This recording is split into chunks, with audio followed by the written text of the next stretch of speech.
Let's be honest, our scrubs go through a lot. Long shifts, mystery stains, endless washes, and somehow figs still look and feel amazing every time.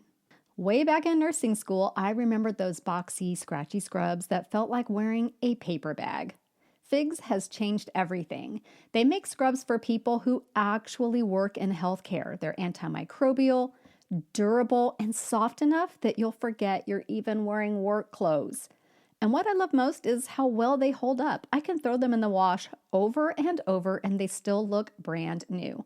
Plus, the fit is so flattering and comfortable, it's like they were designed by someone who gets what nurses actually need. Now, with the holidays right around the corner, it's the perfect time to treat yourself or your favorite nurse to something new. Figs just dropped a bunch of limited edition colors and styles, and I'm eyeing a few for my next Scrubs refresh. From scrubs to accessories to footwear, Figs has a little something for every awesome human. If you want to check them out, Figs is offering 15% off your first purchase at wearfigs.com with the code FIGSRX. That's wearfigs.com, code FIGSRX. Lately, I've been craving cozy looks that are also put together. So I treated myself to the Mongolian cashmere V-neck sweater from Quince in this gorgeous ivory color. I'm already planning all the ways I'm going to wear it. It'll look great with jeans for holiday shopping or paired with a skirt for a more professional vibe at work. It's definitely going to star in my rotation this season. Quince has it all. $50 Mongolian cashmere sweaters made for everyday wear, denim that never goes out of style, silk tops and skirts that add polish, and down outerwear built to take on the season. Perfect for gifting or upgrading your own wardrobe. And by working directly with ethical, top-tier factories, Quince skips the middleman and offers prices that are 50% less than similar brands. So you get that high-end feel without the high-end markup. Step into the holiday season with layers made to feel good, look polished, and last from Quince. Perfect for gifting or keeping for yourself. Go to quince.com/nursemo for free shipping on your order and 365-day returns. Now available in Canada too. That's QUINCE.com/nursemo to get free shipping and 365-day returns. Quince.com/nursemo.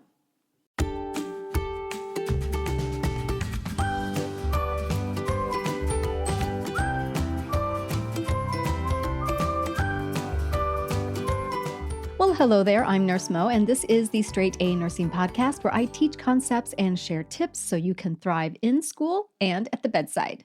Today, we're going to be talking about defibrillation. Before we do that, though, let's take a quick minute for a listener shout out, and this one goes out to John, who said this on Apple Podcasts. John says, the quality of the content and value of covered topics have truly made the difference in my nursing school journey and career. I am so happy to see that the podcast is growing in the amount of content produced because I have found I can continually learn something new with each topic in a short amount of time. Nurse Mo, way to go in making a difference in my education and career. Well, thank you, John. Actually, that was a truncated version of the very long message that John shared, but thank you again so much, John, for sharing your love of the podcast. I'm so glad it's helped you, and I just wanted you to know you made my day. Alrighty, let's dive into our topic of defibrillation. So if you've ever watched a medical drama or spent any amount of time in the clinical setting, you've seen a crash cart and you have a general idea of what defibrillation is. So in this episode, we're going to dive a little bit deeper into defibrillation so you can feel confident when you're working with patients or practicing a mock code blue or simply answering questions on an exam. So first off, what is defibrillation? So defibrillation is the process of delivering an electrical current to the heart in order to restore a normal cardiac rhythm. Defibrillation can occur through externally placed pads or through an implanted device in patients with advanced cardiac disease. And we'll talk a bit more about the types of defibrillators later on in this episode, but I do want to share a fun fact, if there is such a thing as a fun fact about defibrillators, that I came across while I was researching this episode, and that is that the first external defibrillator was created in 1957 and it weighed 240 pounds. Can you imagine having to lug that around to a code? The next one that was made was only 45 pounds, so they did make huge strides and improvements in that, but I just found that to be really interesting. So, why is defibrillation important? So, according to the Centers for Disease Control and Prevention, heart disease. That's why defibrillation is so important. It's because of heart disease, and in the United States, it is the leading cause of death. Now, among adults, the most common cause of sudden cardiac arrest is ventricular fibrillation, or VFib, and VFib's definitive treatment is defibrillation, which makes sense, right? Fibrillation, we treat with defibrillation. Survival rates definitely depend on a variety of factors, but one of the most compelling is the use of early defibrillation. In fact, I read that the success of defibrillation decreases by about 10% for every minute that passes. This is why prompt recognition and early defibrillation are really, really so important. So the next thing you might be wondering is, well, hey, defibrillation sounds really important. What rhythms can I use it on? So there are two deadly heart rhythms that respond to defibrillation, and those are ventricular fibrillation, or VFib, and pulseless ventricular tachycardia, or pulseless VTach. So let's look a little bit deeper into both of these. So looking at VFib, ventricular fibrillation occurs when the transmission of cardiac impulses through the heart's electrical conduction system is severely disrupted. This can occur due to myocardial infarction. It can occur with ischemia. It can occur with R on T phenomenon. We'll talk about that in a moment. It can occur with QT prolongation. So those are changes on the EKG tracing where that QT interval is too long. It can occur with ventricular tachycardia or a significant blow to the chest, like say the patient is in a car accident, hits the steering wheel, that can cause ventricular fibrillation, and even an electrical shock, like let's say you're working on your installing a new electrical outlet and you accidentally shock yourself, you could go into ventricular fibrillation. Please don't do that. Call an electrician. So this interrupted cardiac impulses create that chaotic rhythm that is ventricular fibrillation. It's even hard to call it a rhythm because it is just so chaotic. So on the cardiac monitor, it basically looks like this crazy wavy line, and it can be very fine where the waves aren't that tall, or it can be coarse where the waves are bigger. Now, without normal ventricular contraction, which the ventricles are definitely not contracting normally here, cardiac output basically stops, and the patient will quickly deteriorate into asystole if this is not immediately addressed. So that was ventricular fibrillation, or VFib. Now let's talk a little bit about pulseless ventricular tachycardia, or pulseless VTach.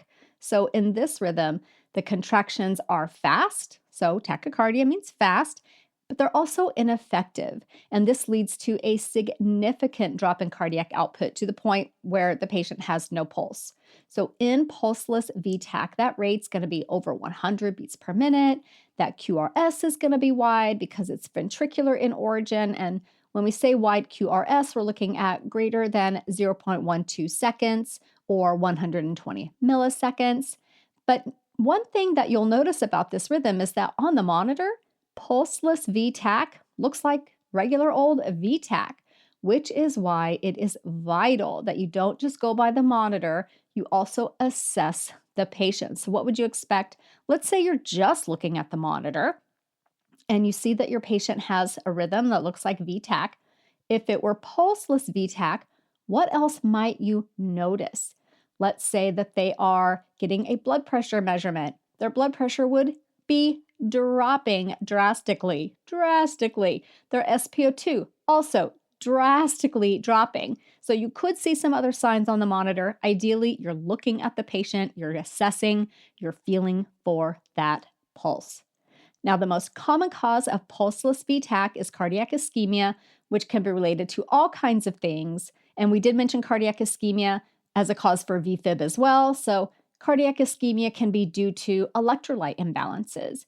It can be secondary to structural heart disease, such as coronary artery disease, congestive heart failure, aortic stenosis, and it can be from medications that cause QT prolongation. Some medications that cause the QT interval to get longer are metoclopramide, ciprofloxacin, which is an antibiotic, ondansetron, which is used for nausea, haloperidol, which is an antipsychotic, etc. And I didn't mention what metoclopramide does. It increases gastric motility. It's often used for nausea as well. Some other causes include pulmonary embolism that can cause the patient to go into pulseless VTAC, hypothermia, acidosis, hypoxia, hypovolemia, lots of different reasons why the heart could get ischemic and cause the patient to go into pulseless ventricular tachycardia. So now we know which rhythms we're going to shock or which rhythms are shockable. How does it actually work? Without getting too much into the weeds, I'll just say that defibrillation works by producing depolarization of much of the myocardium, basically simultaneously or near simultaneously, and this causes a momentary pause in all cardiac activity. Now, in the best case scenario, a viable site within the heart's conduction system spontaneously begins firing, and this restores the heart's normal cardiac cycle. Now, to perform defibrillation with an external device, the pads are placed on the adult patient's chest in one of two positions. This is the anterior lateral position and the anterior posterior position. Note that the specific pads you are using most likely have like a graphic or an illustration showing where to place them for optimal delivery. Again, that's going to be anterior lateral, where one's kind of over the heart and one's kind of more, it's down and kind of on the side of the chest, on the opposite side of the chest. And then anterior posterior is basically front and back. Now, looking at children, because children are smaller than adults, the recommended pad placement is anterior posterior or front back, using the appropriate child-sized pads when indicated. And this is simply because anterior lateral often won't work with children because the pads would be too big and they would be touching, and we don't want pads touching each other. So with a kiddo, front-back position. Let's take a very quick break, and when we come back, we'll talk about the different types of defibrillators, defibrillator settings, and some tips for successful and safe defibrillation. Flu season is here, and if you're working in the hospital, you know what that means. Long shifts, full units, and very little downtime. This time of year can be tough, and it's easy to put your own mental health on the back burner. But here's the truth. The best time to address burnout is before it fully sets in. And that's where Rula comes in. Rula makes it easy to find affordable, high-quality therapy that's actually covered by insurance. They partner with over 100 insurance plans, and the average copay for Rula patients is about $15 per session. That's real therapy from licensed professionals at a price that makes sense. Rula takes the frustration out of finding help. No wait lists, no endless searching. They match you with a curated list of in-network therapists who fit your goals, preferences, and background, with appointments available as soon as tomorrow. Thousands of people are already using Rula to get affordable, high-quality therapy that's actually covered by insurance. Visit rula.com/nursemo to get started. After you sign up, you'll be asked how you heard about them. Please support the show and let them know I sent you. That's rula.com/nursemo. You deserve mental health care that works with you, not against your budget.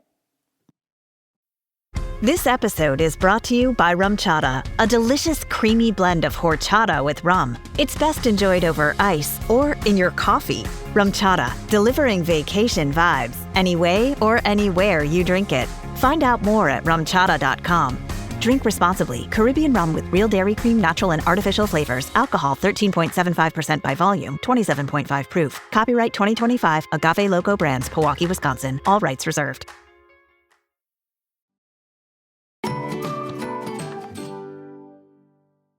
So there are several different types of defibrillators. So we'll talk about the AED, the ALS defibrillator, implanted ones, and wearable ones. So the automated external defibrillator, or the AED, this is that defibrillator that you see on the walls at shopping malls, at movie theaters, at the doctor's office. They're at my hospital in the public hallways. You'll see these out in the public.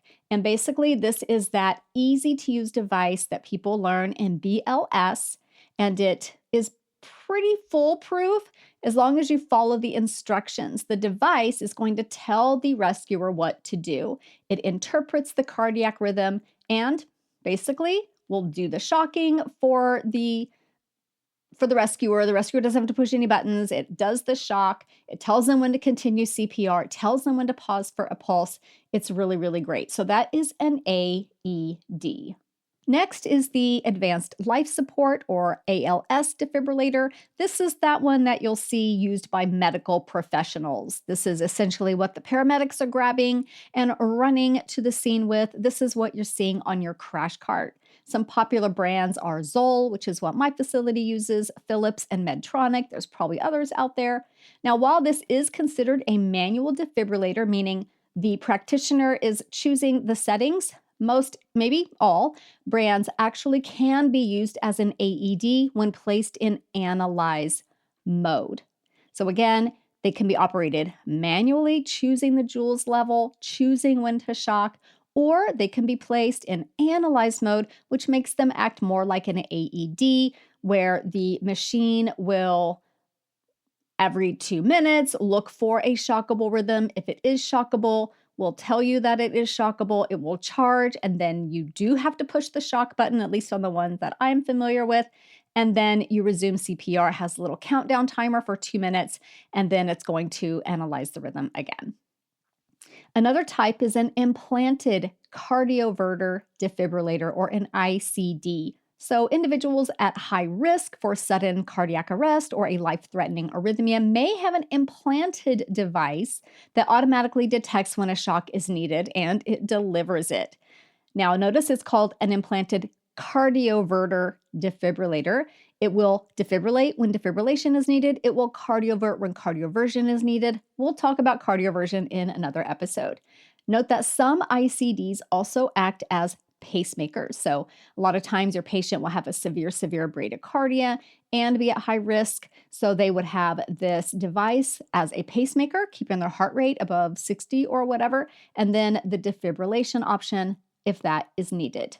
Now, the fourth type is a wearable cardioverter defibrillator, or a WCD. Now, this device is similar to an ICD, except it is a vest. It is a battery-powered vest that is worn externally.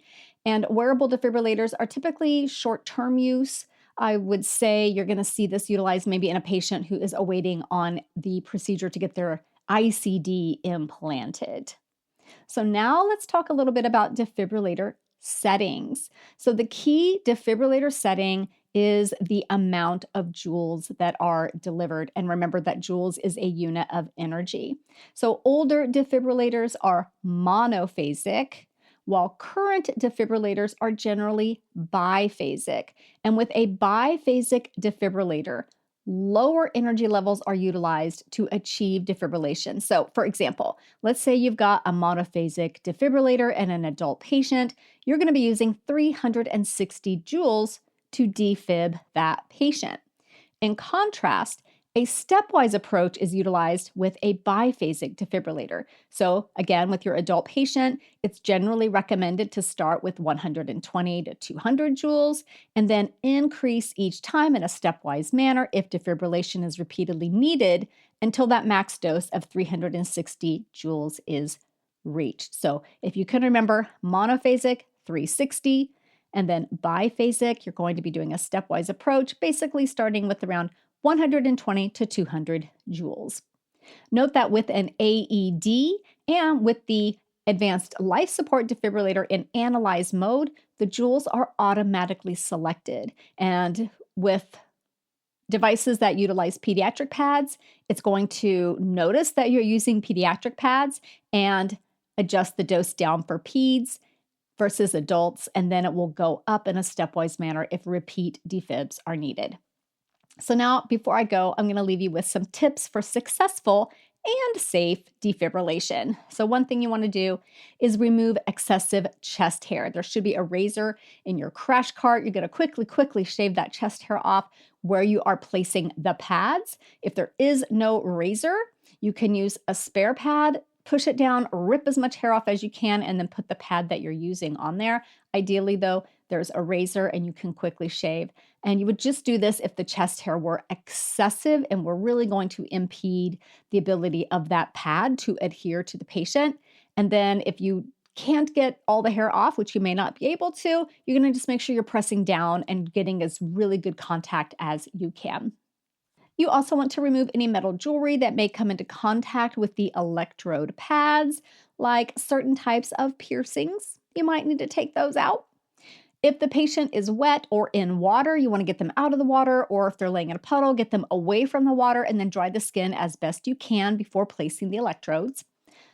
You also want to press firmly to ensure good contact and reduce transthoracic impedance. So don't just place them on there. You want to really press those pads down, those electrode pads down. You also want to avoid placing electrode pads over large amounts of breast tissue, which would cause too much impedance. Instead, lift the breast and apply that pad underneath.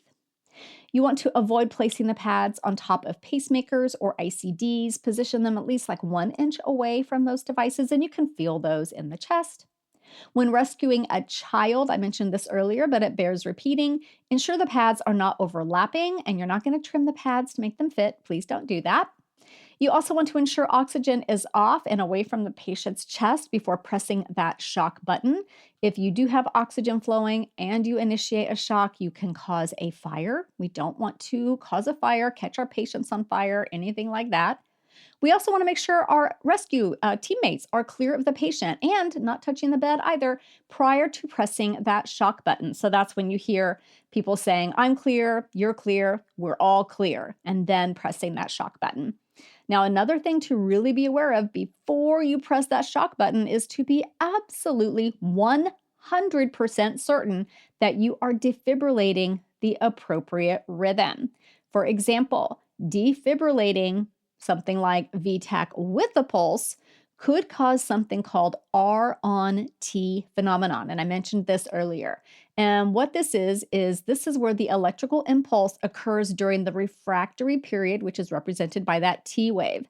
So when we have an electrical impulse on top of that T wave, basically an R on top of the T, when this occurs, the patient can go into serious ventricular arrhythmias, including polymorphic ventricular tachycardia, which is torsades de pointes, which is bad, or ventricular fibrillation, which is really bad. And the last tip I'll share is to resume compressions immediately after the shock.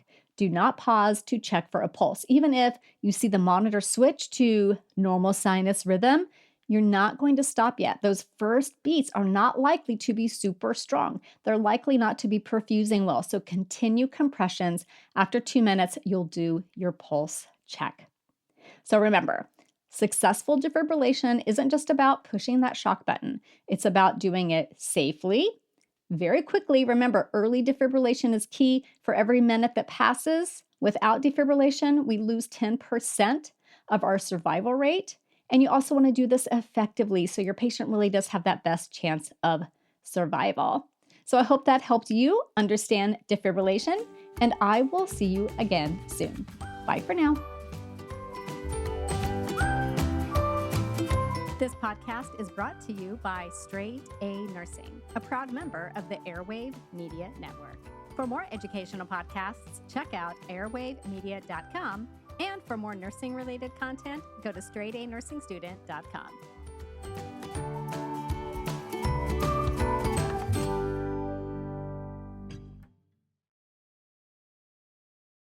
Rinse takes your laundry and hand-delivers it to your door, expertly cleaned and folded, so you could take the time once spent folding and sorting and waiting to finally pursue a whole new version of you. Like Tea Time You. Or this Tea Time You. Or even this Tea Time You. Said you hear about Dave? Or even Tea Time You. So update on Dave. It's up to you. We'll take the laundry. Rinse It's time to be great,